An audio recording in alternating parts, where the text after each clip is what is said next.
So we want our eyes to pop. We want to look like our brow is in a higher position, a more youthful position.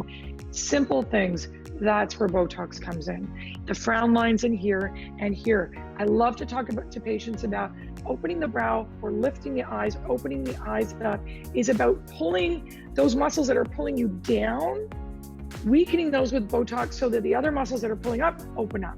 So you just look more youthful, more brighter, and you don't have to look shocked or spocked. Yeah. You don't always need Botox all on your forehead.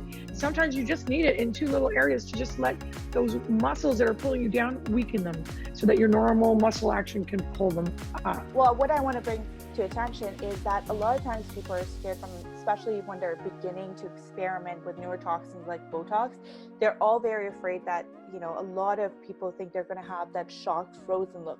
But Botox isn't about having a lot of units. It's not about freezing your entire face. It's about using Botox strategically. What that means is that you need to go to someone who understands anatomy, who understands the different pull of muscles and what that does to your expressions, what we do for our under eye. You've really got to attack it in multiple ways. What can we do?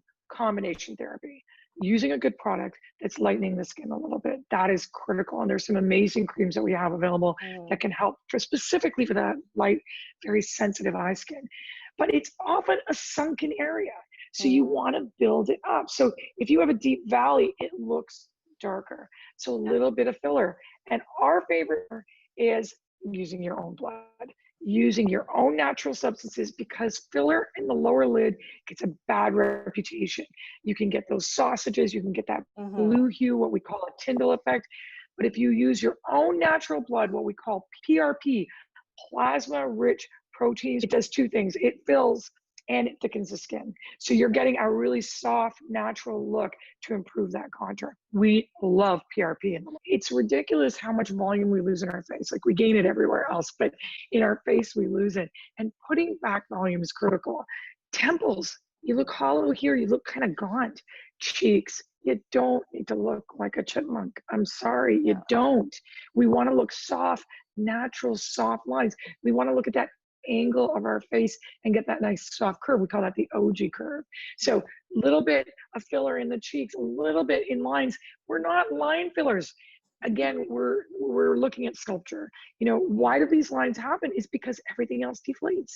So if you keep pumping these lines up, you're going to look really weird. That's why it's really important to go to a board certified plastic surgeon, dermatologist, you know, people who know anatomy and aren't going, here's a line, fill a line, because that's not what we're doing. We want to celebrate uniqueness. You know, you can sometimes tell that some practitioners just do the same method for every patient, and their patients start to look a little bit twinsy, and that is not what we like at all. It's all about celebrating your individual differences and just enhancing and making you feel comfortable in your own skin and basically turning back the clock if we can.